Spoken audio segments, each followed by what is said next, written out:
Estimadas y estimados colegas, vamos a dar inicio con esta siguiente sesión de nuestro curso de integración de servicios ecosistémicos. Vamos a proceder a compartir la pantalla.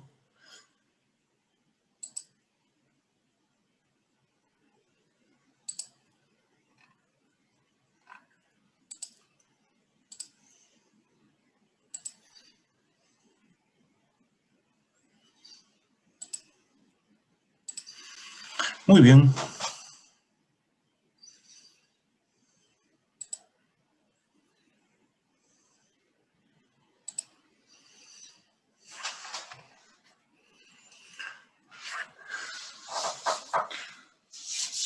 No olvidemos que el presente curso está siendo patrocinado por el Ministerio del Ambiente y por el proyecto de áreas protegidas locales de la cooperación alemana GIZ. En el contenido de esta sesión vamos a entrar ya al módulo número 2, denominado Enfoque Paso a Paso, conservación de la biodiversidad y de los servicios ecosistémicos. Vamos a ver en este módulo, ¿no?, que es el más extenso del curso, áreas protegidas y otras medidas de conservación basadas en áreas. Esta es la primera parte de esta temática. Y para esta sesión tenemos como tema, a manera, digamos, introductoria, el marco de la gobernanza y la gobernabilidad de las áreas de conservación en general. Y como segundo tema de esta sesión, el Sistema Nacional de Áreas Naturales Protegidas por el Perú. Para el tercer tema, tenemos un invitado, un experto invitado, que nos va a hablar sobre el escenario del SINAMPE post-pandemia COVID-2019. Es nada menos que el jefe institucional del CERNAM, el doctor Pedro Gamboa Moquiaza, que lo vamos a tener en el segmento final de la sesión de hoy día. Muy bien, sin más preámbulo, vamos a desarrollar la presente cuarta sesión. El marco de la gobernanza y la gobernabilidad en las áreas de conservación. Para ello es importante echar una mirada de pronto conceptual a la diferenciación que debemos de tener entre estos dos términos, ¿no? Gobernabilidad y gobernanza. Debido a que a veces suelen traslaparse desde el punto de vista conceptual, ¿no? Entonces, las definiciones a veces en el desarrollo de la gestión, en la parte metodológica, en algunos casos puede llegar a ser tergiversado o confundido entre ambos. Entonces, para conocer un poco sobre gobernabilidad, y le hemos querido colocar como parte complementaria en el escenario, el contexto del crecimiento económico, la gobernabilidad tiene que ver básicamente con aquellas condiciones favorables para la acción del gobierno. Estas se van a situar en su entorno o que son intrínsecas a este determinado gobierno. Entonces, en otras palabras, la gobernabilidad es la manera como se ejerce el gobierno dentro de un Estado. Un gobierno que cuenta con buenas condiciones de gobernabilidad, por lo tanto, estará capacitado para desarrollar acciones y poner en marcha sus correspondientes políticas, ¿no? Ahora, van a existir diversos factores que pueden poner en riesgo la gobernabilidad. Los partidos de la oposición, por ejemplo, que se pueden encargar de obstaculizar algunas medidas gubernamentales. Suele pasar, y eso no se nos hace muy ajeno a la realidad peruana, ¿no?, la cual es la nuestra. Las Fuerzas Armadas, el ejército podría también estar dispuesto a alterar el orden constitucional, y las fuerzas de mercado que vayan a desestabilizar la economía. Entre algunas de las condiciones que podrían desestabilizar la gobernabilidad de un país. Podemos citar estas dos. Ahora bien, también la Constitución Política del Perú, en algunos de sus artículos, alude también, bueno, el respeto que debe de tener las Fuerzas Armadas al orden constitucional. Eso es importante. Se ha visto en algunas experiencias, en pasajes de la historia, no solamente de Perú, sino también de otros países en los cuales han habido gobiernos de facto, en donde justamente las Fuerzas Armadas han tomado por asalto el poder. Lo importante es que los países puedan tener la madurez política para poder llevar nuevamente, como se diría, las aguas a su cauce del orden democrático. La gobernabilidad siempre va a estar vinculada al estilo de un determinado gobierno que debe de buscar la colaboración y el entendimiento con los actores no estatales. Entonces, hay una suerte de binomio entre el aparato gubernamental con el no gubernamental. En la medida que esta articulación, esta simbiosis, por utilizar un término bastante técnico, puedan estar de manera equilibrada, el éxito de la gobernabilidad se va a ver garantizado. Ahora bien, la gobernabilidad, desde el punto de vista académico, tiene componentes. Por ejemplo, la eficacia es una propiedad que va a estar definida por la capacidad que tiene un determinado gobierno para alcanzar los objetivos que están predefinidos. Este objetivo sería ideal que sea alcanzado en el menor costo posible, de manera clara, dentro de todo el aparato estructural del Estado, y asegurar la propia supervivencia y reforzar la capacidad operativa de este Estado. La legitimidad se refiere a la justicia, ¿no? Y la legitimidad está basada también en un ordenamiento político-social. La tradición de los respetos de los derechos humanos y la obligación gubernamental de proveer básicamente el bienestar general. Un gobierno debe de actuar conforme los valores morales como lo son la razón, la justicia, el orden. Estos valores van a constituir el fin último y la justificación de la existencia de un determinado gobierno. La creencia en que existe una autoridad que ha llegado legalmente a acceder al poder que es emanado de parte de los propios gobernados, ¿no? De la población, de la ciudadanía, a través de un mecanismo de elección que sea democrática y transparente, es lo que va a dar sustento, va a dar pie, ¿no? Y sobre el cual se basa la llamada legitimidad. Todo lo contrario, si es una manera de cómo esto no ha llegado de esa forma. Perdón. La estabilidad, que finalmente es una suerte de proceso secuencial, es lo que nosotros vamos a tener como sistema que debe ser desarrollado mediante una medida que posea mayor capacidad de adaptación perdón, respecto a los cambios que pueden haber en el entorno nacional e internacional. Mencionaba hace un instante, cuando hablábamos de la legitimidad y de la eficacia, justamente ese clima que debe digamos, de tener como condicionante para que un determinado gobierno pueda desarrollarse con normalidad. Ahora, de acuerdo a la definición, podemos entender que la estabilidad política llega a ser de cierta manera también predecible, como una con un sistema que pueda perdurar en el tiempo, en la medida que haya eficacia, en la medida que se haya accedido a ese poder con legitimidad, la estabilidad, ¿no?, del desarrollo o el ejercicio de ese poder va a ser exitoso y va a poder perdurar en el tiempo.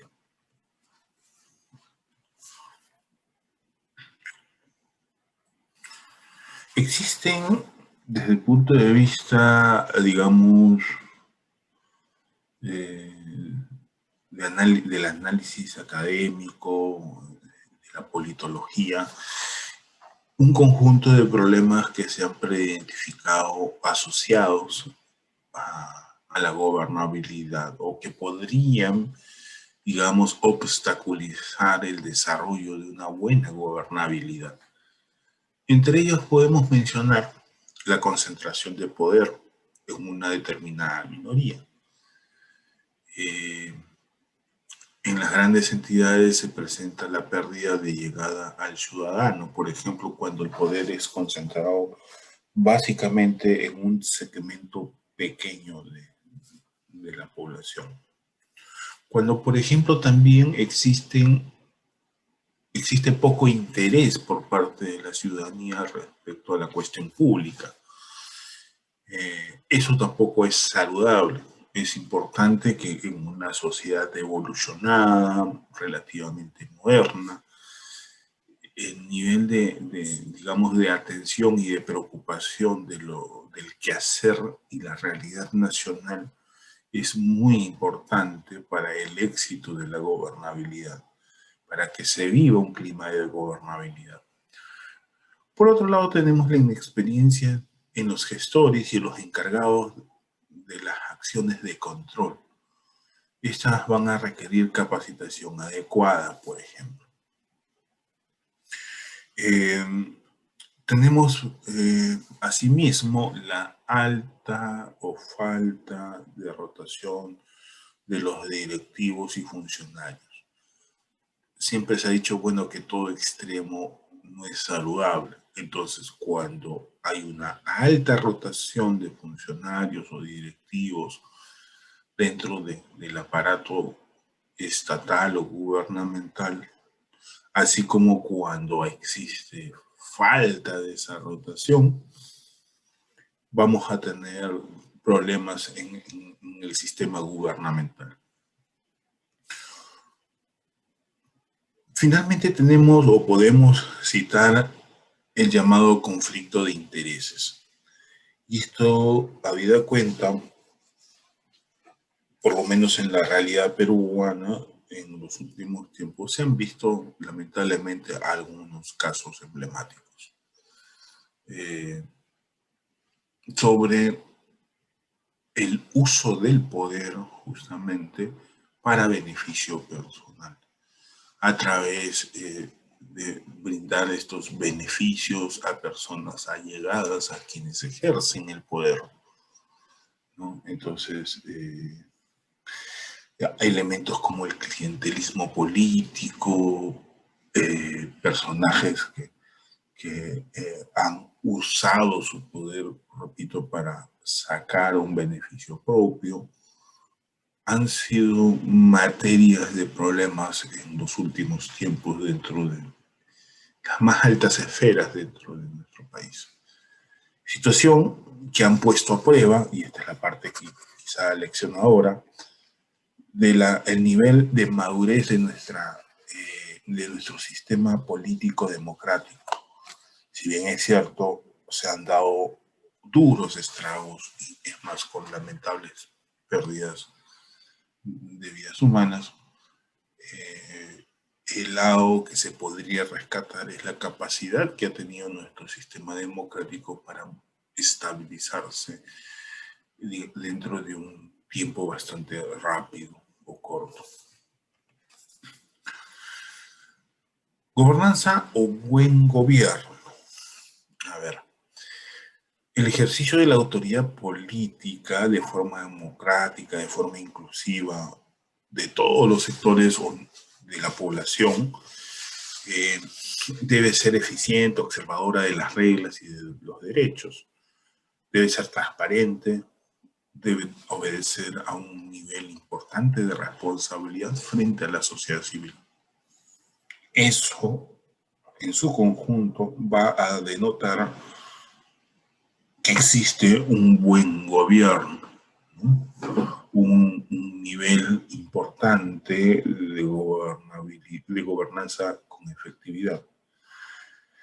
Es la participación conjunta e institucionalizada del gobierno y la ciudadanía, mediante las reglas de tipo práctica en la conducción de un sistema político o un estado de régimen democrático.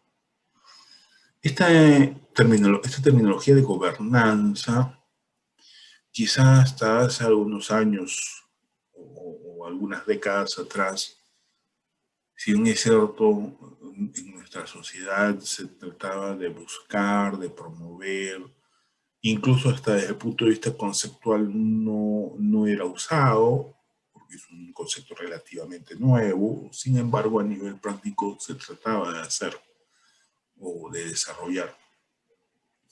Es la capacidad de permitir que la ciudadanía organizada u otros estamentos distintos, por decirlo de algún otro modo, distintos al gobierno, puedan participar, puedan coadyuvar esfuerzos en el apoyo al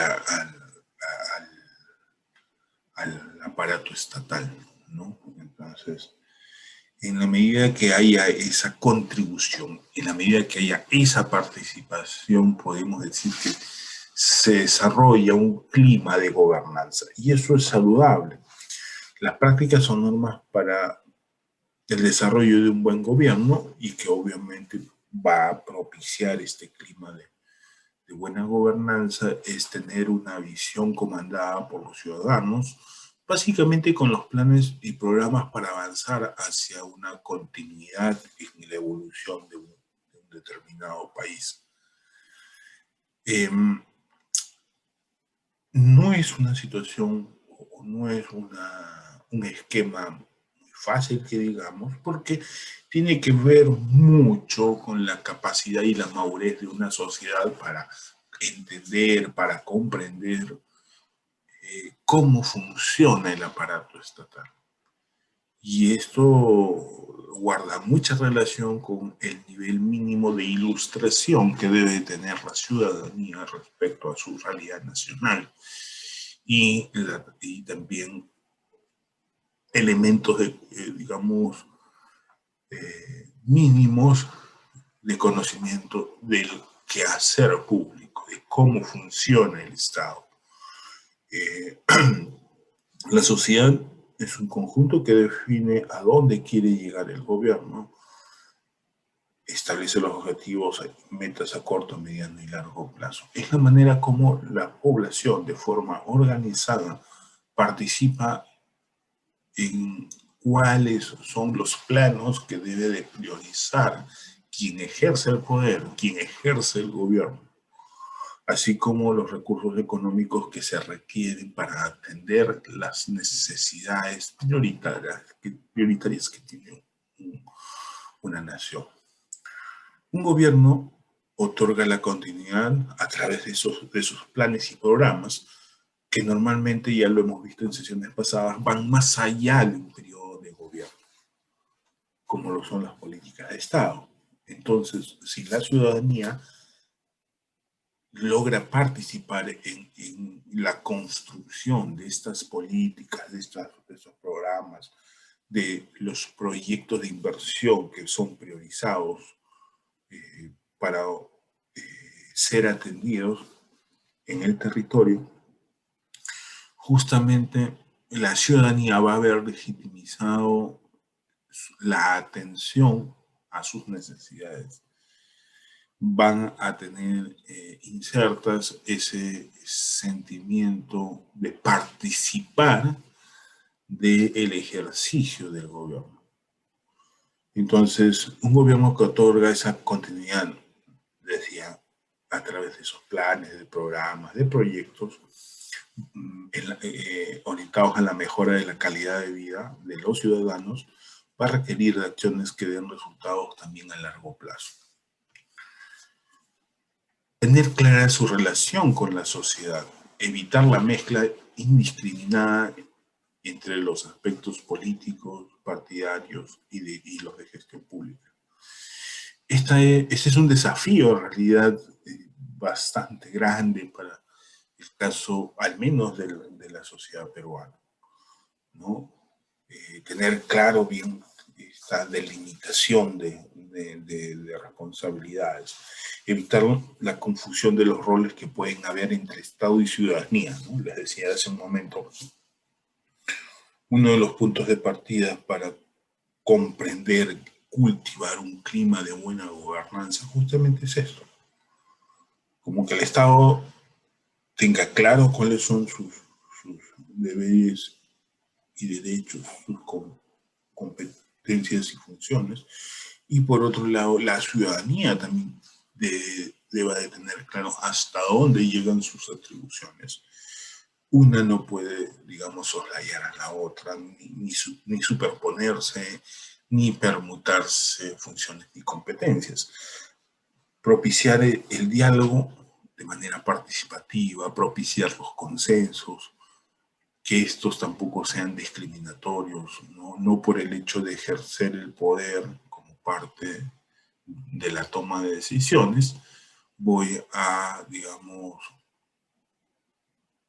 ejercer de manera verticalista ese poder. La lógica es simple y llanamente de cumplir y hacer cumplir las leyes. Y eso está descrito claramente en la esencia de la Constitución Política del Perú. Evitar el abuso de la condición de gobierno que tiene funciones de tipo exclusivas. Establecer la real participación de la ciudadanía, ¿no? Promover la participación de esta ciudadanía, promover reuniones, audiencias periódicas entre comisiones a nivel de gobierno, dentro de cómo funciona cada nivel de gobierno, hay niveles de participación de la sociedad civil organizada, ¿no? Los llamados consejos de coordinación, los llamados comités de gestión, el llamado presupuesto participativo. Son distintos mecanismos que el orden democrático tiene definido justamente para permitir, para promover la participación de la sociedad civil organizada dentro de las llamadas tomas de decisiones de gobierno. Conformar organismos de tipo plural con participación ciudadana para la elaboración de las llamadas políticas públicas. Eso es importantísimo porque cuando se rige el poder, cuando se ejerce el poder, digamos, hacia dónde va a ir conducido, justamente es conducido hacia los gobernados. Entonces, por ello es importante que cuando se conciben estas políticas, cuando se conciben estas reglas del juego, también desde la parte de su diseño haya participación de los llamados gobernados. Articular los esfuerzos y visiones entre los diferentes sectores de la sociedad. Eso es importantísimo para poder cristalizar la llamada participación ciudadana a nivel del poder. Vamos a compartir un video en donde un experto nos expone la parte conceptual y nos va a hablar algunas realidades de distintos países de América Latina en lo concerniente a gobernabilidad y gobernanza. Escuchemos a este especialista.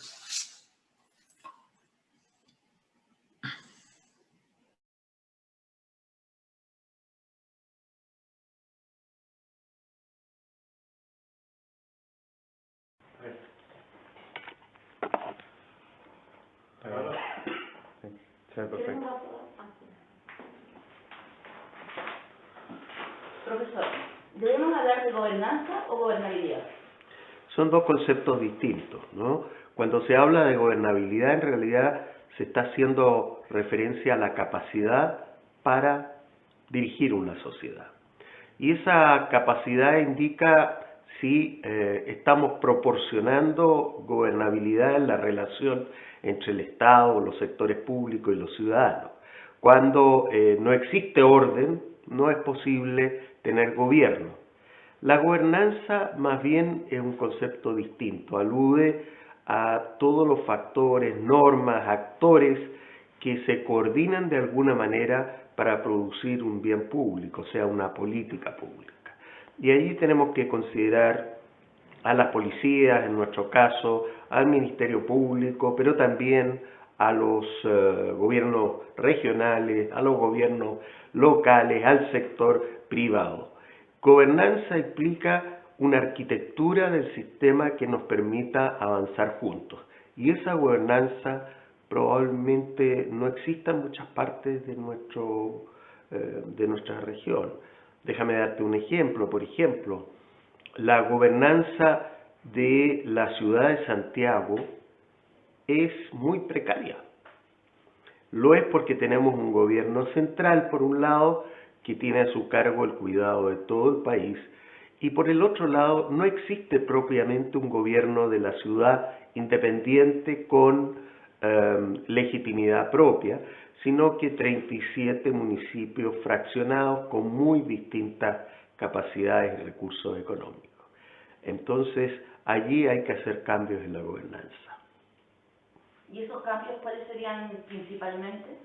Mira, yo creo que hay muchos expertos que han hablado, pensando por ejemplo en el ejemplo de Bogotá, que tiene un alcalde mayor, han hablado de la necesidad de tener un gobierno metropolitano, que sea diferente de el gobierno central. Hoy día tenemos un intendente que es un delegado del presidente de la República, ¿no?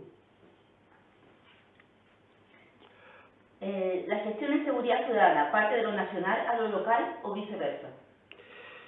Eso depende de la estructura administrativa de los países. Ya. Mira,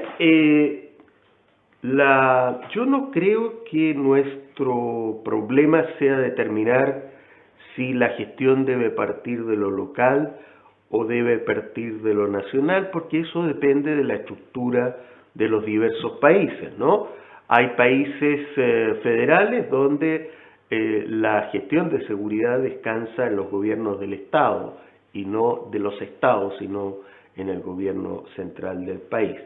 Lo esencial es que haya claramente una sinergia positiva y que la relación entre los niveles de gestión nacional y de gestión local se produzcan un bien mayor. Me explico. Lo que sucede en un municipio o en un barrio en materia de microtráfico tiene una relación directa con lo que sucede a nivel del país. Alguien ingresa esas sustancias prohibidas. Esos carteles son internacionales, requieren ser detectados no por un gobierno municipal, sino probablemente por una policía nacional. Y ese trabajo policial, sin embargo, tiene una relación directa con la realidad que uno encuentra en los barrios, especialmente en las poblaciones vulnerables, pero no solo en ellas. Entonces, cómo se maneja esa relación entre lo local y lo nacional es mucho más importante que dónde comienza la planificación. ¿Y cómo podríamos generar esa relación?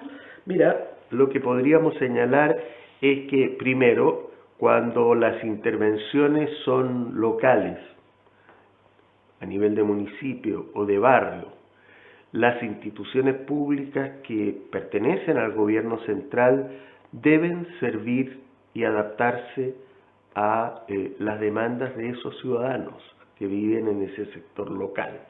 Una institución centralizada que actúa en el territorio como si solo dependiera o tuviera que rendir cuentas al gobierno central va a producir un alejamiento en la zona local.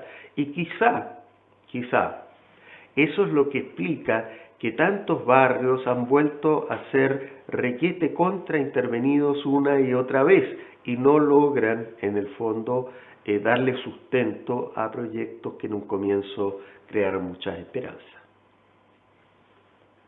¿Cuáles serían los elementos claves para una gestión efectiva en seguridad ciudadana a nivel local? Mira, yo creo que lo primero que uno debe decir a nivel local es que tiene que partir por establecer un diagnóstico y prioridades muy claras. Eso requiere capacidades que hoy día lo local no tiene. Y además de capacidades, no puede sustentarse una política local sin atribuciones y recursos permanentes. O sea, esto de que los dineros que se reciben de parte del gobierno central dependan de proyectos que duran 2 o 3 años, creo que simplemente crean una incertidumbre y obligan a una actitud en la que no hay experimentación desde lo local. Se tiende a hacer lo que se espera que el gobierno central financie y después, cuando viene otro gobierno, se vuelve a hacer la misma adivinanza. Yo creo que no hay políticas locales sin permanencia, sin mayores atribuciones y sin una relación de más control o por lo menos de participación conjunta en lo que las instituciones dependientes del gobierno central hacen a nivel local. ¿Conoce alguna experiencia en la región que podríamos relevar? Bueno, hay muchas experiencias de lo local que uno puede relevar. Por ejemplo, algunas de las experiencias más interesantes se dan a nivel de ciudades, ¿no? Medellín, Bogotá, en distintos periodos, Diadema, en Brasil, etc. Lo que uno tiene que preguntarse más allá de eso es por qué esas experiencias siguen siendo locales, o sea, por qué no se han extendido y qué es lo que falta para que tengan ese impacto.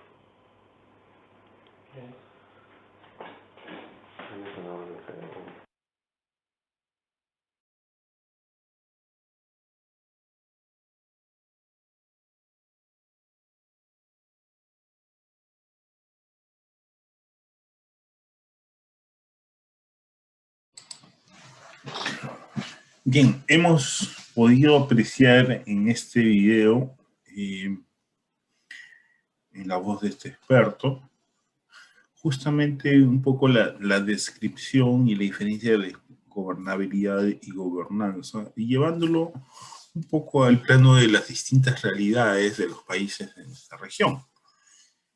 Ahora vamos a pasar a echar un vistazo a cómo esto comienza a aterrizar operativamente en el territorio. No se puede gestionar el territorio y obviamente los recursos naturales que yacen en este espacio si no se incorpora dentro de ese proceso a los actores que van a formar parte de esta llamada gestión, ¿no? Un poco lo que decía el experto, es la capacidad de tomar en cuenta el sentir, la participación, la necesidad de cada uno de los actores justamente para quienes se dictan o se diseñan tanto las normas como las políticas.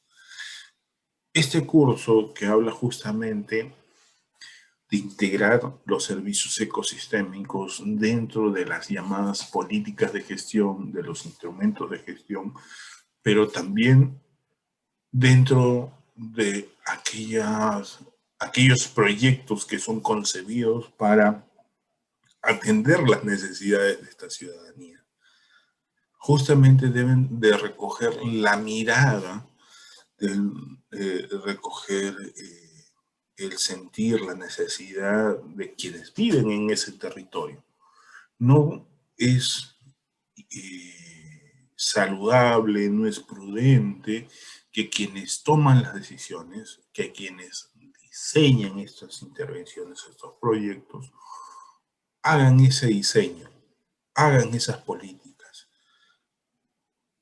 estructuren estas intervenciones llamadas proyectos que son pensados para ser realizados en ese territorio sin tomar en cuenta la mirada de quienes están en el territorio.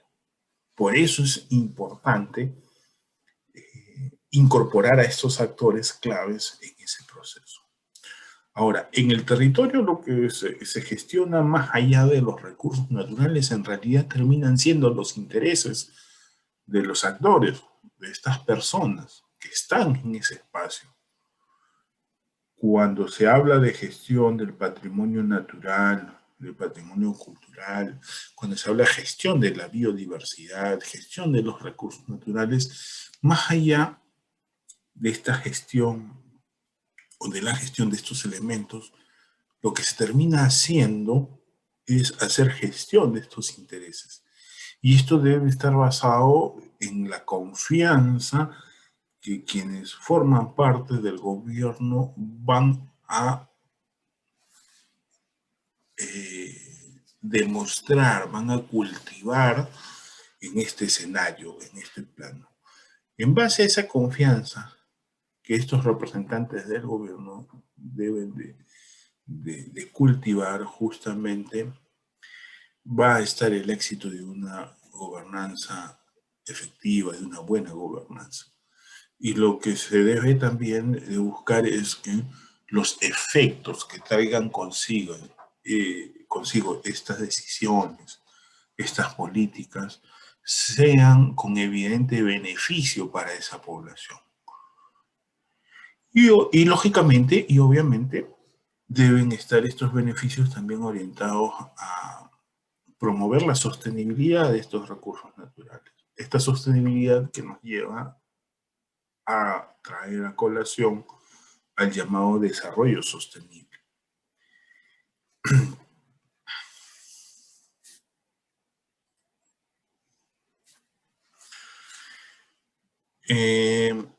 Si tendríamos que hablar de la nueva mirada de la conservación hacia el siglo XXI, podemos hablar de que se vienen tejiendo nuevos escenarios, como por ejemplo la globalización, la descentralización, el crecimiento de las demandas sociales. Son términos que cada vez son más frecuentes, digamos, escuchados, leídos, citados, ¿no? en el quehacer de estas temáticas. Los nuevos retos y los nuevos desafíos, como el cambio climático, la crisis económica, el mercado internacional, la información, la llamada conciencia ciudadana, ¿no? La inclusión social, ahora se habla hasta de inclusión ambiental, imagínense. Hay nuevas políticas y prioridades, ¿no? Entonces, mencionábamos hace un instante la inclusión social, la participación, la propia gobernanza, que hasta hace algunos años era poco tocada, tanto desde el punto de vista conceptual como desde la práctica propiamente. La distribución justa y equitativa de beneficios, ¿no? La conservación de intereses. Esto es importante siempre tenerlo en cuenta. Dentro de estos llamados también nuevos enfoques, ya dentro de un plano de lo que significa la conservación de la biodiversidad, lo que se promueve es justamente no quedarnos estáticos en el tiempo y solamente pensar que se puede hacer conservación dentro de estos espacios protegidos, llamados áreas naturales protegidas o parques nacionales, como se les quiera denominar. Es un concepto, como ya se conoce, que no es muy antiguo, data desde la creación del primer parque nacional allá por mediados de 1800, en los Estados Unidos, con Yellowstone, ¿no? En donde se miraba, digamos, primero que eran las recetas o las mejores figuras de proteger, conservar, salvaguardar diversidad, pese a que en un inicio estas iniciativas fueron concebidas bajo la lógica de del entretenimiento, de la recreación,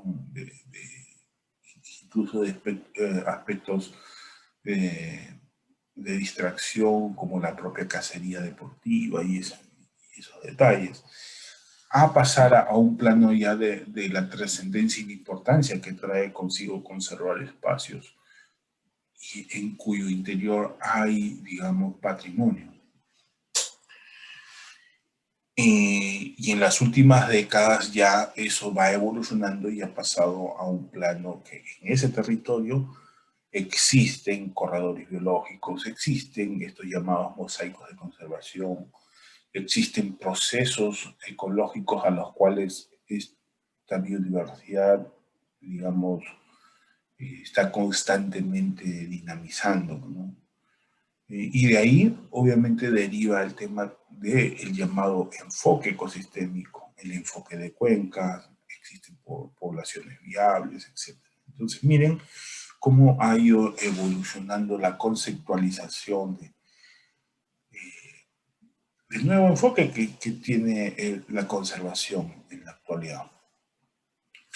Ahora se habla de la gestión integrada, la gestión de paisajes, los mosaicos de conservación, se habla de los sistemas regionales de conservación, si queremos citar algunos modelos en el Perú, ¿no? Ir más allá de las áreas naturales protegidas, mirar las oportunidades de conservar biodiversidad, no solamente dentro de estos guetos que son llamados áreas naturales protegidas, ¿no? Y disculpando el término, pero bueno, hasta hace algunos años o décadas se pensaba que era la panacea o era la única forma de conservar biodiversidad. En la actualidad estamos viendo y las nuevas decisiones sectoriales están ya propugnando que hay otras modalidades de conservación bajo las cuales se puede exitosamente preservar de manera sostenible la biodiversidad y que esta preservación justamente contribuye al desarrollo sostenible del país, no solamente, digamos, con esta selección importante de espacios protegidos, sino fuera de ellos. Ahora, hay que trabajar figuras importantes como la cogestión, la gobernanza, las alianzas que deben desarrollarse en ese territorio. Este tema de participación justamente lo que busca es romper este paradigma equivocado ¿no? de la gestión centralizada o centralista, que hasta hace algunos años era muy evidente, ¿no? No quiero decir con esto que eso ya se ha superado al 100%, estamos aún en ese proceso, aún existen, digamos, un sentimiento centralista, o se percibe, ¿no? Ese sabor centralista en algunas entidades, en algunas instituciones, en algunas decisiones de gestión. Es más, se habla hasta de un centralismo dentro de espacios descentralizados, vale decir, dentro del mismo ámbito de un departamento, existe este sentimiento, este tufillo de centralismo con sus provincias, ¿no? Con sus distritos respecto a la capital de un departamento. Luego tenemos que citar también a la tragedia de los bienes comunes, ¿no? Que es una concepción desarrollada ya hace muchas décadas, y que viene derivada de una caracterización que define la complejidad que hay en el acceso a los recursos naturales. Vale decir, cuando existen muchos activos, muchos recursos que dependen a su vez de más de una persona, ¿no? O sea, es derecho de más de una persona, es un poco complicado para quien ejerce la rectoría determinar claramente quiénes son los responsables de esa conservación, ¿no? Cuando un bien patrimonial es de muchos, se dice que a su vez es de nadie, ¿no? Entonces, si algo pasa con ese bien patrimonial, probablemente la búsqueda de la responsabilidad de quien lo cuida, quien lo preserva, quien asume responsabilidad por ese activo, ya pasa a ser un poco más complicado. La pugna por acceder a un mismo recurso, los intereses contrapuestos que puedan haber sobre esos mismos recursos, sobre ese mismo territorio. A eso se le denomina, digamos, el fracaso de la tragedia de los comunes. En el Perú, normativamente existen niveles de gobierno, ¿no? En este caso el gobierno nacional, los gobiernos regionales, los gobiernos locales. Estos dos últimos, los niveles subnacionales, son una gran oportunidad para impulsar modelos interesantes de descentralización. Les mencioné hace un momento, por ejemplo, los sistemas regionales de conservación, que son una figura bastante innovadora. Han habido ejercicios dentro de los 10 últimos años en el Perú, unos más exitosos que otros, pero siempre a manera de piloto. Lo interesante como desafío está en que estos pilotos se vayan cada vez consolidando y volviéndose, digamos, un mecanismo prioritario para poder intervenir en esquemas de gestión, en lo que se refiere a los recursos naturales, a los servicios ecosistémicos que los recursos naturales proveen.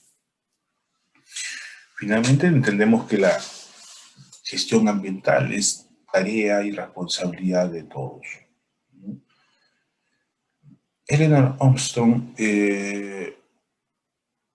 ha escrito, es una economista, premio Nobel de Economía, que ha escrito bastante sobre gobernanza.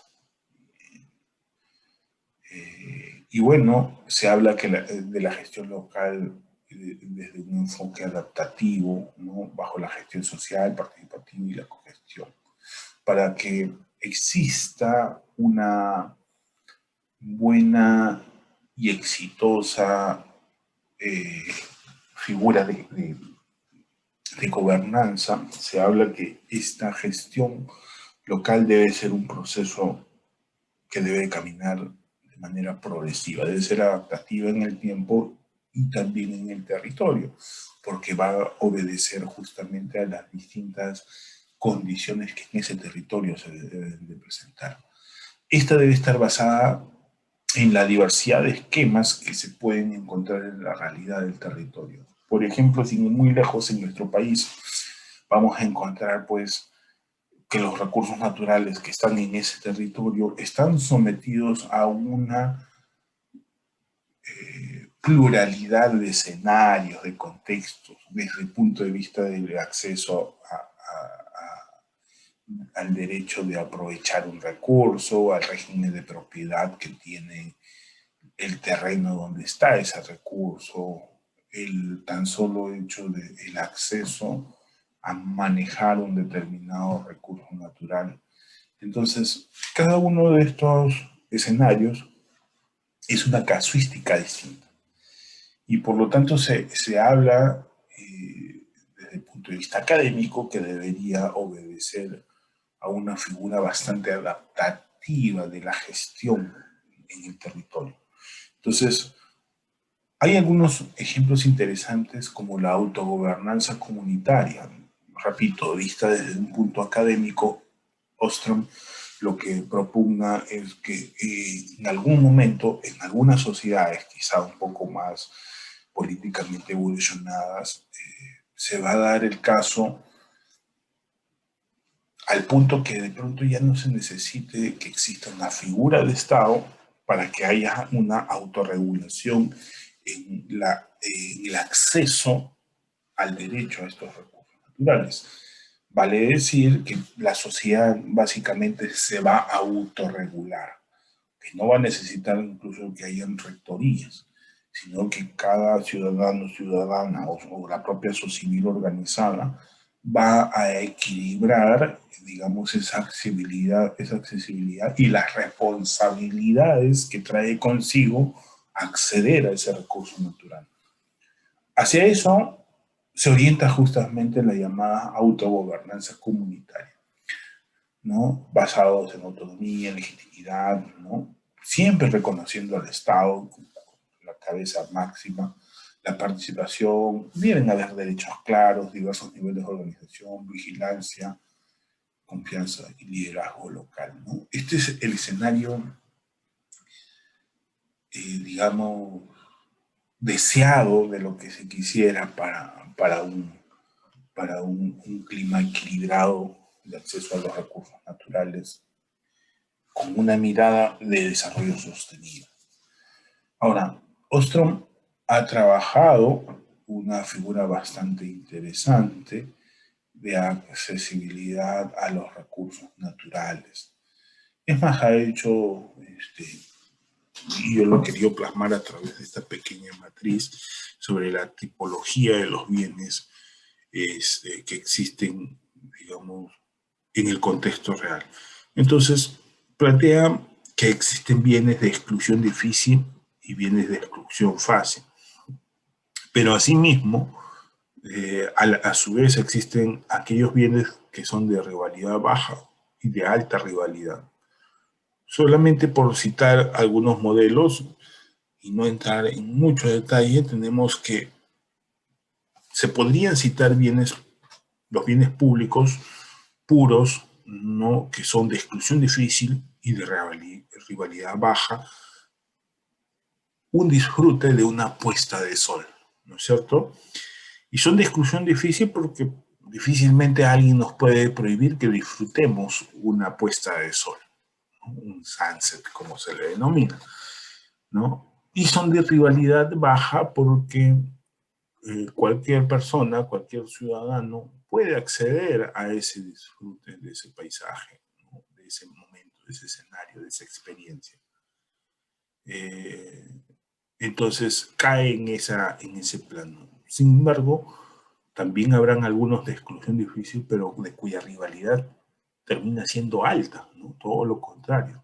Y aquí yo quiero citar el tema de la biodiversidad o los recursos naturales.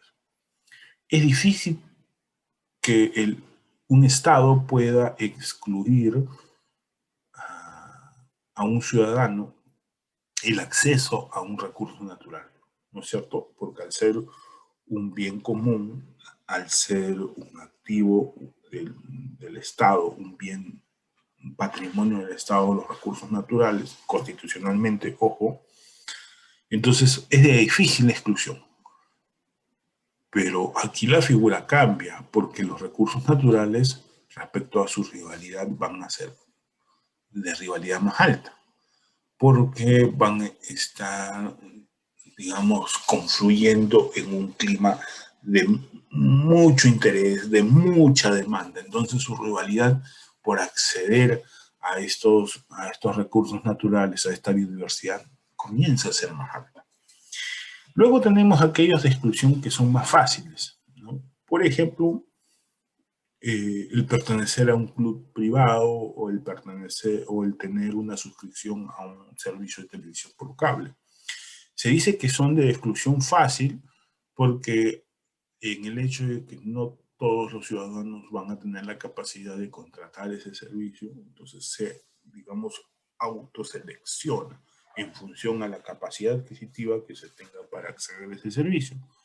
Entonces, sin embargo, la rivalidad es baja porque la oferta es alta para toda la ciudadanía, ¿no es cierto? Basta que tengas la capacidad, quienes prestan este servicio, y que son varias empresas, pueden brindar ese servicio. Entonces, la rivalidad, repito, es baja. Si bien es cierto, la exclusión es fácil. Por otro lado, tenemos bienes de exclusión fácil, pero todo lo contrario, la rivalidad va a ser alta, ¿no? O sea, vale decir, de quienes tienen más dinero son los primeros que van a poder acceder a estos recursos o a estos bienes. Y aquí podríamos citar, pues, pensando ya en un contexto de pandemia, estoy realizando este estudio sobre todos los medicamentos derivados producto del contexto de la pandemia, incluidas las propias asistencias médicas, ¿no? Entonces sabemos que el tratamiento de esta enfermedad es altamente costosa y en algunos casos, más allá de eso, por más que se tengan recursos económicos, y si no hay la suficiente capacidad instalada médica para poder atender, así se tenga mucho dinero, se disponga de mucho dinero, probablemente no necesariamente se vaya a poder acceder a esos servicios. Entonces, paradójico, medio surrealista, pero todos y todas saben que es la verdad. Entonces, es de exclusión fácil, o sea, quien tiene accede, quien no tiene accede, pero asimismo hay una alta rivalidad de justamente dentro de todos los que pueden acceder a ese recurso, digamos, la oferta es muy corta, ¿no? Entonces, un poco habiendo ya caracterizado esos 4 planos de la tipología de los bienes. ¿Cuál es la diferencia entre gestión y gobernanza? Gestión consiste en lo que se hace, debe procurar que se accedan a los objetivos trazados en los medios y las acciones para lograr determinados objetivos. Eso es gestión. Y gobernanza es quien decide cuáles son los objetivos, qué hacer para alcanzarlos, con qué medio alcanzarlos. Esas rutas normalmente deben de ser diseñadas, trabajadas de manera participativa. Eso es gobernanza. Cómo se toman las decisiones, quién detenta el poder, la autoridad y la responsabilidad, quién debe o debería rendir las cuentas. Todo ese quehacer en un clima participativo, a eso le llamamos gobernanza. Necesitamos involucrar a las comunidades locales en bionegocios, turismo y proyectos de conservación. En la medida que a la gente que vive en el territorio y del territorio las involucremos en estos procesos, vamos a atender a un enfoque de gestión más participativa en los recursos naturales. Impulsar la creación y gestión de áreas protegidas, sí, pero también de otras figuras de protección o de conservación de la biodiversidad. Capacitar a los comuneros en manejo de flora y fauna, en servicios turísticos, en los llamados conocimientos ancestrales. Armstrong también plantea la llamada gobernanza policéntrica, y hace un momento estaba trayendo alusión un poco a esto, ¿no? Este es un diagrama que se trabaja justamente bajo el enfoque de Armstrong y que describe, digamos, los distintos elementos que confluyen en el territorio desde el punto de vista académico, pero que tienen, digamos, una vinculación estrecha con la realidad nacional, ¿no? O sea, se ha tratado, digamos, acá intencionalmente de generar justamente cómo es esta confluencia de los distintos elementos bajo el enfoque de la llamada gobernanza policéntrica. Tenemos que en el territorio van a haber representantes del Estado y del no Estado. Por el lado del Estado tenemos los gobiernos regionales, nacionales, locales. Por el lado del no Estado tenemos a las organizaciones, la sociedad civil organizada, asociaciones de base, gremios, federaciones, etc. Y de igual manera los grupos de manejo, las comunidades campesinas, las comunidades nativas, indígenas.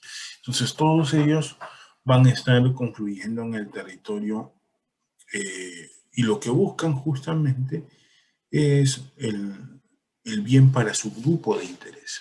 En la medida que eso esté debidamente equilibrado, vamos a hablar de la gobernanza de tipo policéntrica.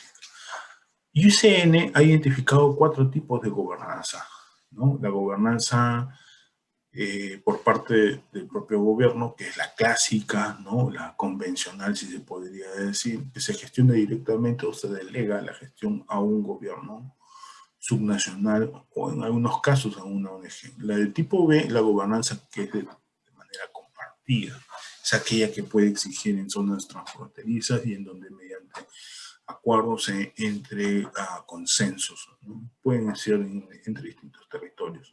La gobernanza de tipo privada, una figura que nos hace ver esto, por ejemplo, son estos mecanismos de concesiones, estos mecanismos de áreas de conservación privada. La gobernanza por parte de pueblos indígenas y comunidades locales, donde las áreas son territorios indígenas, y estas van a estar conservadas por comunidades de tipo local.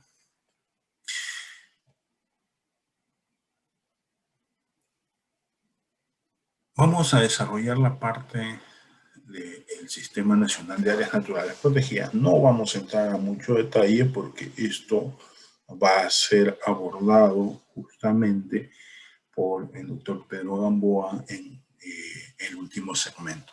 ¿Qué es un área natural protegida? Son espacios continentales y o marinos del territorio nacional que van a estar reconocidos y establecidos y protegidos legalmente por el Estado.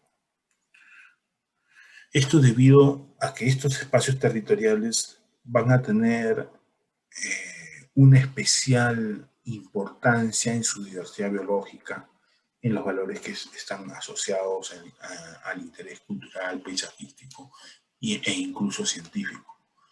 Y que de la misma manera van a contribuir al llamado desarrollo sostenible en nuestro país. Rápidamente, aquí mostramos unos hitos de cómo ha evolucionado la institucionalidad de las áreas naturales protegidas en el Perú. Desde el año 1963, con el Servicio Forestal de Caza del Ministerio de Agricultura, ¿no? Y cómo vemos cómo a nivel institucional, repito, ha ido evolucionando de dirección en dirección, de sector en sector, de nombre en nombre, hasta llegar hasta el año 2008, cuando se crea el Ministerio del Ambiente y a través de la misma se crea el Servicio Nacional de Áreas Naturales Protegidas, ¿no?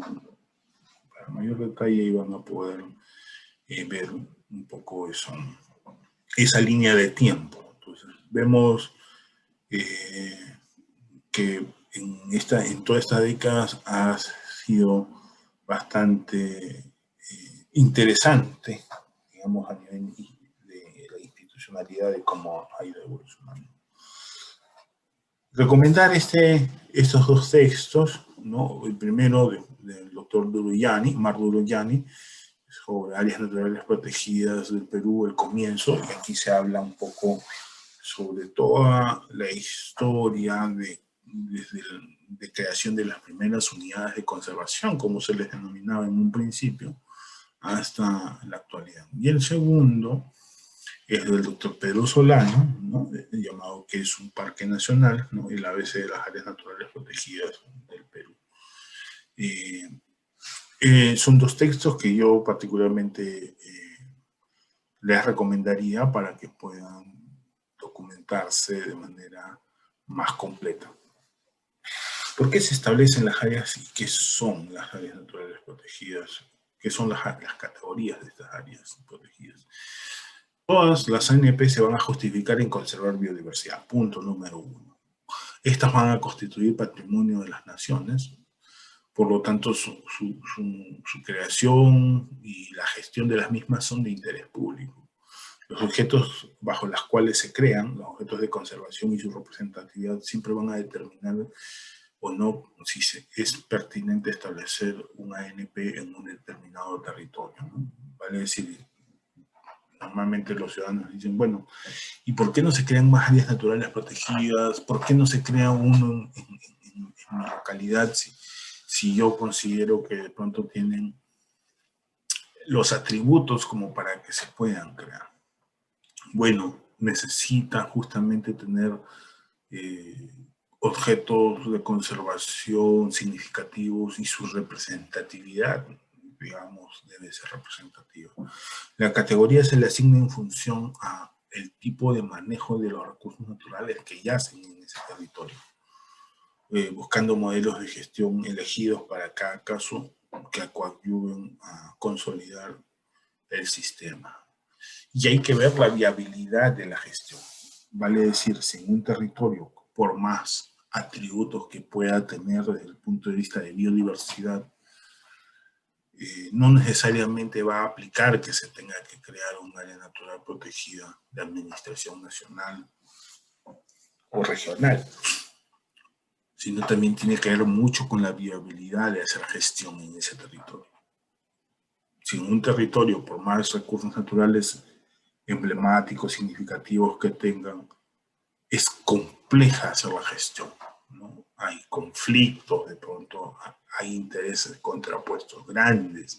Entonces, sería poco responsable por parte del Estado sumarle la connotación a lo que ya existe, sumarle la connotación de crear un área natural protegida. Se estaría, digamos, agravando quizás la complejidad de esa problemática. Ahora, las áreas naturales protegidas tienen múltiples propósitos. Son los activos a nivel nacional, son como la muestra representativa de lo mejor y lo más, digamos, trascendente que hay a nivel de los recursos naturales, los bienes y servicios ambientales que estos generan son importantísimos. Aquí en esta diapositiva solamente podemos ver, digamos, la importancia para la disponibilidad de los recursos hídricos. Solamente para muestra ese botón, el tema, la mirada desde el ángulo de la importancia de los recursos hídricos, ¿no? Imagínense si analizáramos otros ángulos.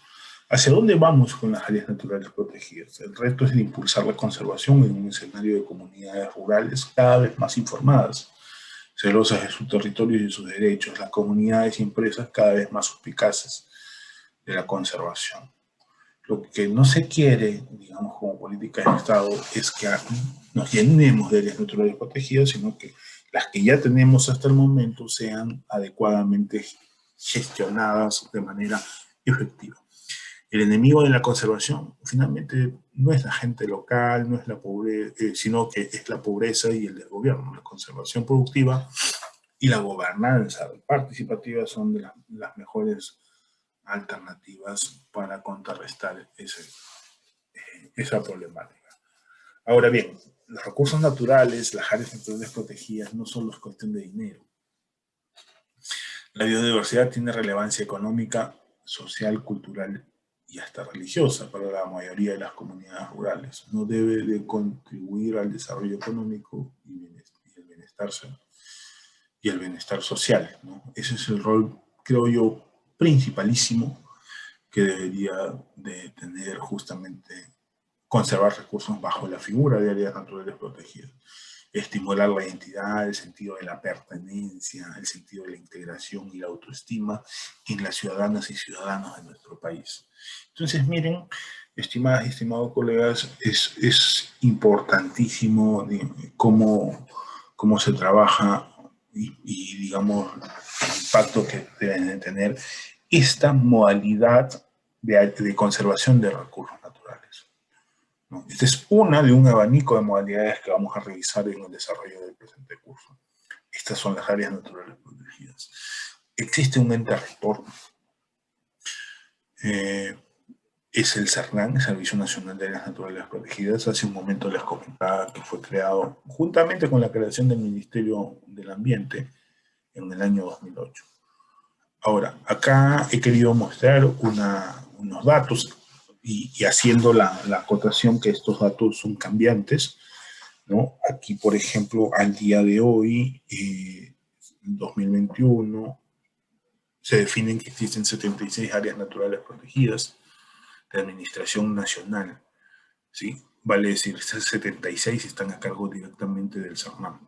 28 áreas de conservación regional, estas están a cargo de gobiernos regionales, y 152 áreas de conservación privada. En total son 256 unidades.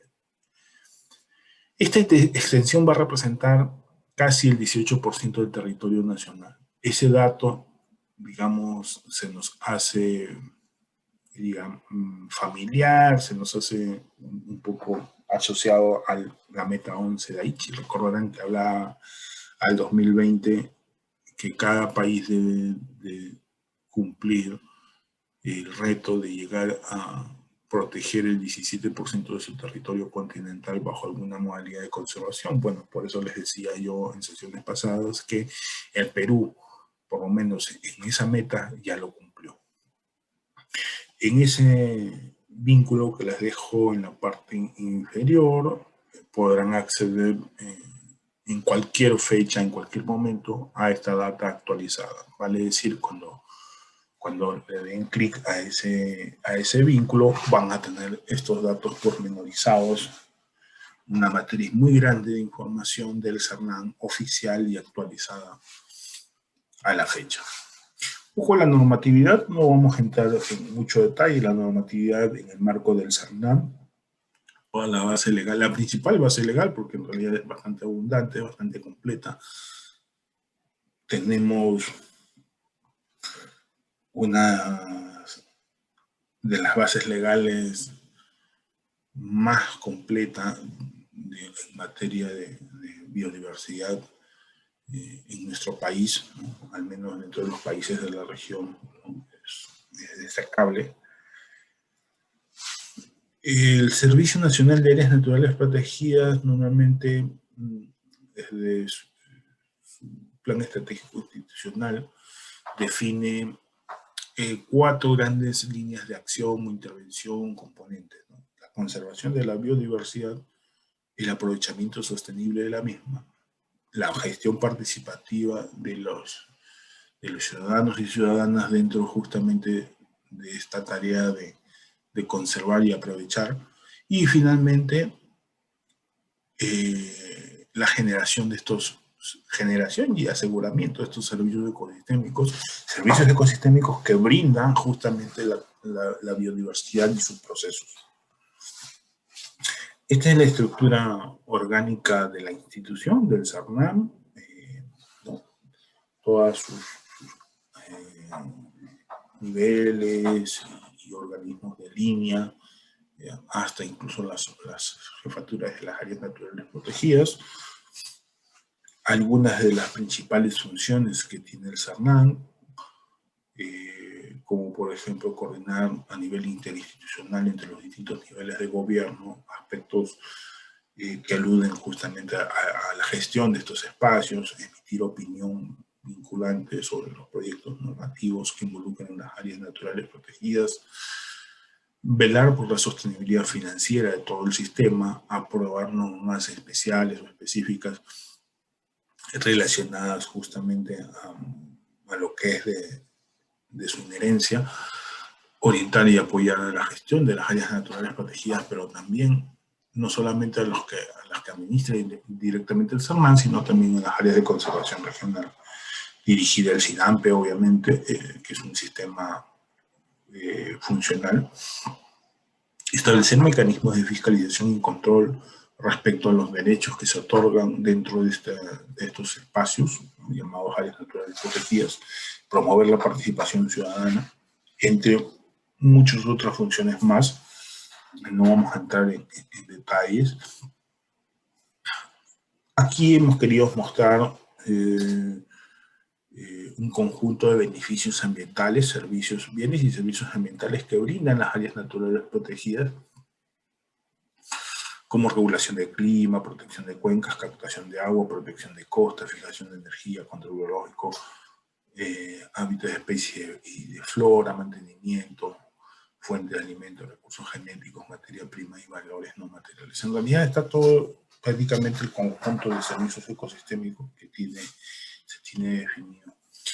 Ahora, existen documentos de gestión, así como existen los planes maestros, que es el principal instrumento de gestión de un área natural protegida. El SINAMPE tiene su propio instrumento de gestión, que es el instrumento de gestión marco, que en este caso es el llamado Plan Director de Áreas Naturales Protegidas, o del SINAMPE, Plan Director del SINAMPE, y que dentro de su componente lanza o establece cuáles son los lineamientos, las directrices, con una mirada normalmente a 10 años, ¿no? Entonces, de lo que se quiere y cómo se debe de trabajar a nivel de políticas para todo el sistema. Ahora bien, dentro del plan director existe la parte prospectiva, ¿no? Que justamente establece cuáles son las prioridades de gestión dentro del país.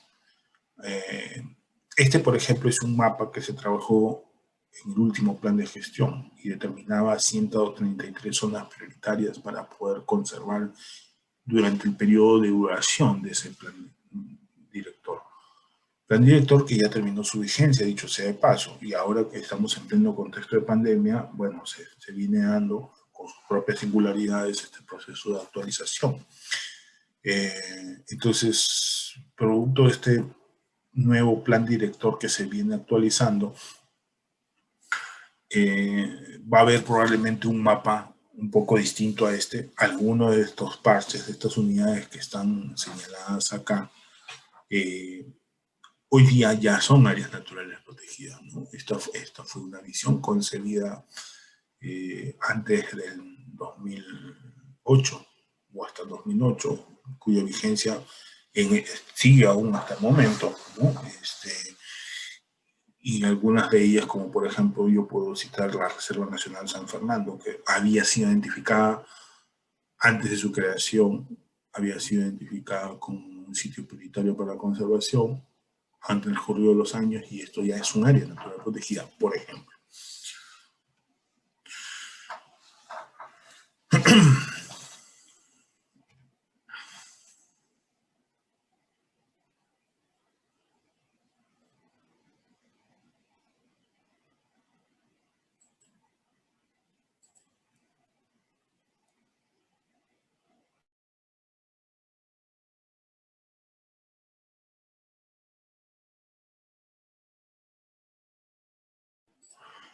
Aquí vamos a hablar un poco sobre la gradualidad de usos de las áreas naturales protegidas. Vamos a encontrar que las áreas naturales protegidas están definidas, digamos, conceptualmente, según el tipo de uso que estas van a tener. Tenemos por un lado las áreas que son de uso directo, aquellas de uso indirecto, perdón, aquellas en donde no se permite el aprovechamiento de los recursos naturales. Han sido creadas básicamente con un enfoque de investigación científica, recreación y turismo. Entre ellas podemos citar a los parques nacionales, santuarios nacionales y santuarios históricos. Por otro lado, vamos a tener las áreas que son de uso directo, en donde sí se promueve el aprovechamiento de los recursos naturales bajo planes de manejo. Y son la mayoría de las categorías: reservas nacionales, reservas paisajísticas, refugios de vida silvestre, reservas comunales, bosques de protección, cotos de caza y las áreas de conservación regional. Las zonas reservadas son espacios geográficos que, reuniendo las condiciones para ser consideradas un área natural protegida, aún requieren de realizar estudios complementarios para que se puedan determinar, entre otros aspectos, la extensión que van a tener definitiva, la categoría definitiva. Sin embargo, también son consideradas ya áreas naturales protegidas. Tienen la misma connotación jurídica, ¿no? Son espacios transitorios. El SINAMPE justamente lo que abarca es básicamente las áreas de administración nacional. En este momento les decía que son 36, ahí está, es 36, perdón, ahí están definidas todas las categorías que acabamos de revisar, más las llamadas zonas reservadas. Aparte tenemos las áreas de conservación regional, que son 28, las áreas de conservación privada, que el día de hoy son 152. Entre el 2011 y el 2021, o sea, en los 10 últimos años, miren cómo se ha incrementado significativamente el número de áreas de conservación regional. En el 2011 habían solamente 10, al 2021 hay 28. Las áreas de conservación regional son un complemento importante del SINAMPE en cuanto a la conservación in situ de diversidad biológica, ¿no? La creación de estos espacios obedece a un pedido de parte de los propios gobiernos regionales y por ende son administradas por estos niveles de gobierno. El reconocimiento pasa por una decisión del nivel regional, pero se crea con un decreto supremo, ¿ya? Eso es importante mencionarlo. En el caso de las áreas de conservación privada, son espacios privados que son establecidos por un periodo de 10 años. Su gestión es responsabilidad de los propietarios, pero van a estar bajo supervisión del CERNAM. Y acá hay también otro dato importante, ¿no? Del 2011, que habían 38 áreas de conservación privada, miren, en el lapso de 10 desde el 2011, que habían 38 áreas de conservación privadas en 10 años. Al 2021 tenemos 152 áreas naturales de este tipo. La existencia, una vez más, la existencia del CERNAM ha contribuido de manera significativa, ¿no? No solamente el CERNAM, sino el propio Ministerio del Ambiente, ¿no? El hecho de ya contar con un ministerio, una cartera, un sector que se encargue básicamente de todo el quehacer en materia de medio ambiente y biodiversidad, ha empoderado muchísimo justamente esto. Miren cómo se ha incrementado el número de áreas de conservación privada en los 10 últimos años. Las zonas de amortiguamiento no son parte de las áreas naturales protegidas. La autoridad en áreas naturales protegidas no tiene competencia directa sobre las llamadas zonas de amortiguamiento, que son una suerte de zona conexa, contigua a los límites del área protegida, pero sirven justamente para evitar que puedan haber impactos sobre el área nuclear del área protegida. ¿Cuáles son las competencias que tiene el CERNAM respecto a zonas de amortiguamiento? Es básicamente delimitarla. El CERNAM sí puede dar opinión favorable a instrumentos de gestión ambiental de distintos sectores competentes para actividades que se tengan que hacer totalmente en zonas de amortiguamiento, parcialmente dentro y parcialmente fuera, parcialmente en zonas de amortiguamiento y parcialmente dentro del área protegida propiamente dicha, ¿no? Entonces, supervisar y monitorear las actividades que se realicen en estas zonas de amortiguamiento también es competencia del CERNAM. El rol es más bien promotor de actividades que sean compatibles con los objetivos bajo el cual se ha creado un área natural protegida, ¿no? Esto es muy importante tenerlo en cuenta. Esto tiene mucho que ver con los corredores de conservación, tiene mucho que ver con mirar más allá de las áreas naturales protegidas, con los mosaicos de conservación. Dentro de un área natural protegida pueden haber zonificaciones de distintos tipos. Zonas de protección estricta, zonas silvestres, zona de uso turístico, zona recreativa, zona de aprovechamiento directo, zona de uso especial, zona de recuperación, zona histórico-cultural, ¿no? Dentro de este espacio territorial se hacen diferentes tipos de zonificaciones en función a la gradualidad de protección que debe haber en este espacio.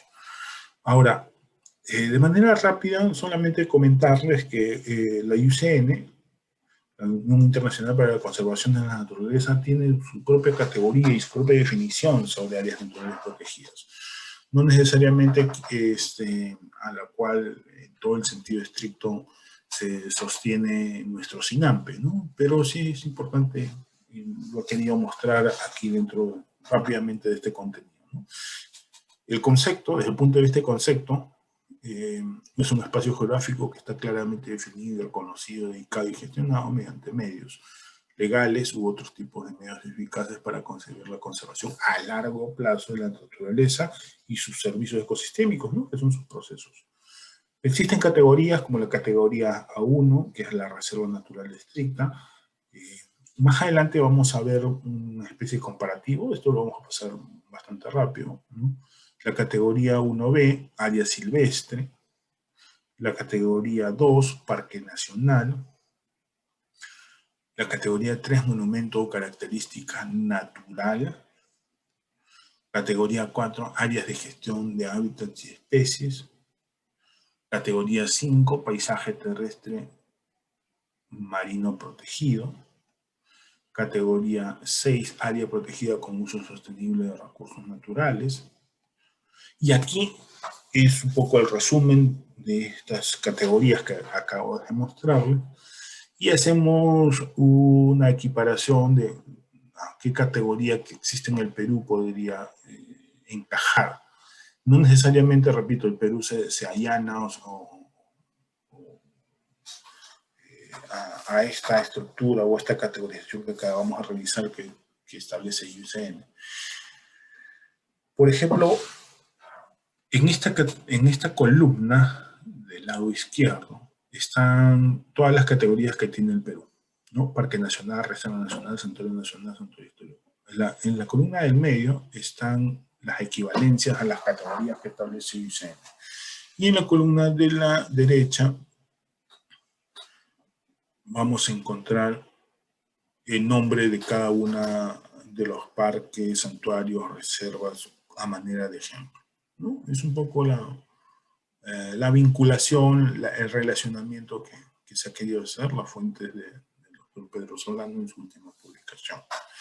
Y ya que hablamos del doctor Pedro Solano, vamos a terminar esta sesión con un video en el cual el doctor Solano nos hace una revisión y unos comentarios respecto a cómo ha evolucionado el SINAMPE en los últimos años. Y con esto estaríamos terminando la sesión de hoy día. Entonces vamos a compartir, vamos a ver un poco los comentarios del doctor Pedro Solano, que es una persona, es un abogado entendido en la materia y que ha contribuido mucho en lo que a derecho ambiental, con énfasis en recursos naturales en el Perú se refiere. Vamos a ver.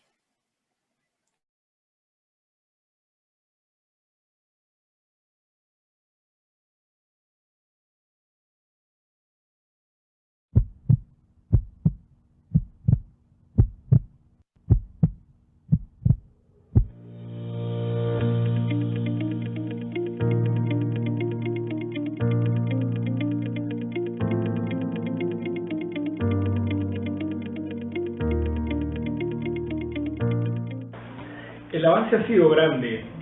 El Perú hasta mediados de los 90 era un país todavía con una legislación bastante chica sobre áreas protegidas, con una administración de áreas protegidas también de tercer nivel dentro de estructuras ministeriales donde prácticamente desaparecía la oficina a cargo. Y algo que se menciona en el artículo es reconocer cuál ha sido el impacto de la Convención de Diversidad Biológica, firmada en Río en el año 1992, para influenciar los procesos posteriores nacionales, ¿no? Y yo creo que eso es un tema clave para el Perú.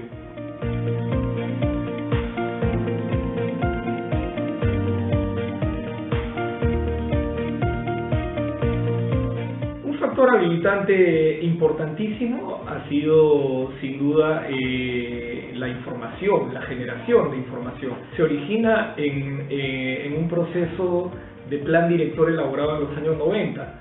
Genera mucho diálogo y logra que distintos grupos de interés accedan a información que en ese momento de repente estaba más reservada para cada grupo en sí mismo, ¿no? Debemos recordar que el 92 es el año en que se da por única vez un Congreso Mundial de Áreas Protegidas en la región sudamericana. Lo que produce es que haya una onda favorable para hacer cosas en el Perú. En el año 92 se crea Profonampe, se crea el INRENA también en el año 92. El año 93 se constituye el grupo para hacer el primer plan director. Hay una serie de hitos que no son casualidad, o sea, que más bien hay una causalidad entre lo que pasaba afuera, digamos, toda la información que se tenía disponible y además las tendencias que comenzaban a visibilizarse, ¿no?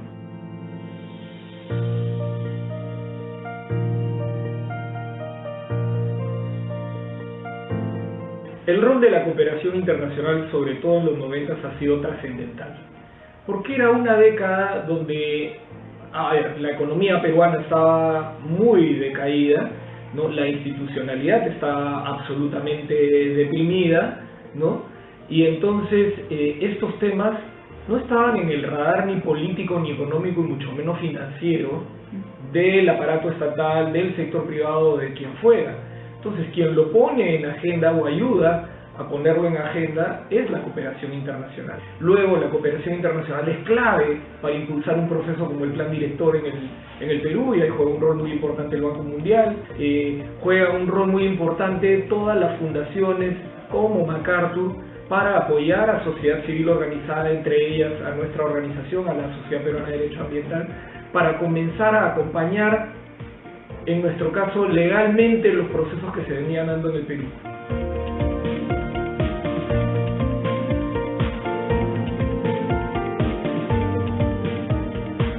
Toca este año que viene, el 2020, tener nuevamente un proceso de plan director. Un plan director es una estrategia con visión a 10 años de hacia dónde quiere llevar el sistema de áreas protegidas, ¿no? Cuando uno ve el mundo del 2020, ¿no?, comparado al mundo del 2009 es muy diferente. Con la información que tiene no solamente el Perú, sino el planeta actualmente, sabemos pues de que el fin de siglo debería acabar con una matriz energética totalmente distinta.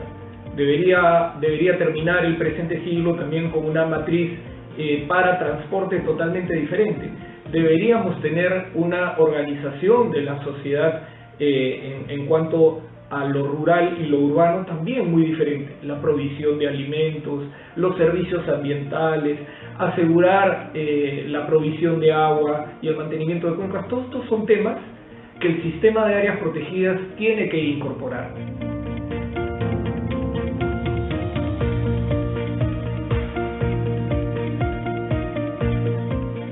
Felizmente la comunidad, sobre todo ambientalista, la comunidad de áreas protegidas, es una comunidad latinoamericana muy integrada. Siempre hemos tenido reuniones, intercambio de información, eventos, entonces nuestros procesos yo diría que se han retroalimentado.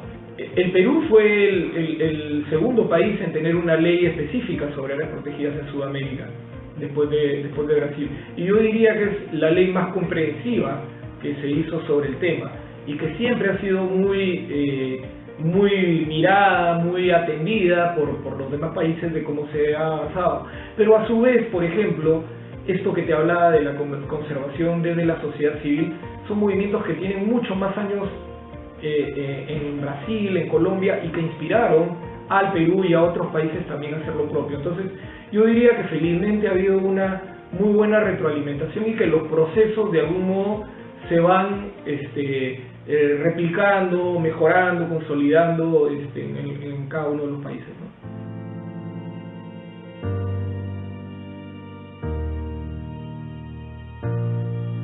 El primer hito, sin duda, para mí es lo del plan director y todo lo que trae consigo, ¿no? Lo que genera, por ejemplo, con la construcción de esa visión a 10 años, verificar la necesidad de actualizar la ley. Además, el plan director define por primera vez en el Perú un mapa de zonas prioritarias de conservación, que es en el que se basa el establecimiento de lo que han sido las áreas protegidas de los últimos 25 años en el país. Un segundo hito es la ley, sin duda. Una vez que esté en la ley y se empieza a reglamentar, todos esos instrumentos, ¿no?, que el Perú proponía comienzan a utilizarse. Y el tercero, no me cabe duda, que es la creación del Ministerio del Ambiente y el CERNAP. Las áreas protegidas prácticamente triplicaron su presupuesto el mismo año en que pasaron de Agricultura a este Ministerio del Ambiente, y desde que pasaron al Ministerio del Ambiente, ahora 10 años después, han aumentado también como un 50% más, ¿no? Con lo cual se da la maravilla de que por fin hemos internalizado el costo de operación de las áreas protegidas los peruanos. Antes dependíamos de la cooperación internacional, que pagaba prácticamente el 80% de la gestión de las áreas protegidas en el Perú, y ahora es al revés. La cooperación internacional contribuye un 10-15%, y más bien toda la gestión de áreas protegidas viene del Tesoro Público.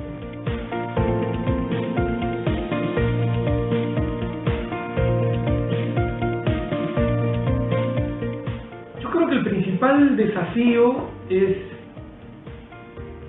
meter las áreas protegidas en el corazón de los peruanos. Las áreas protegidas son una oportunidad increíble para construir identidad, y las áreas protegidas son tal vez uno de los mejores emblemas de esa diversidad biológica y cultural también, porque están repartidas por todo el territorio. Vale la pena no solamente el cuidarlas como una norma, sino el ponerlas en valor, el sentirnos orgullosos, el visitarlas, el generar que pasen cosas buenas ahí, para que las próximas generaciones de peruanos tengan ese orgullo de tener un Man, un Machu Picchu, un Huascarán, etc. Entonces, para mí el primer gran desafío es hacer esa gran campaña educativa para llevar las áreas protegidas al corazón de los peruanos.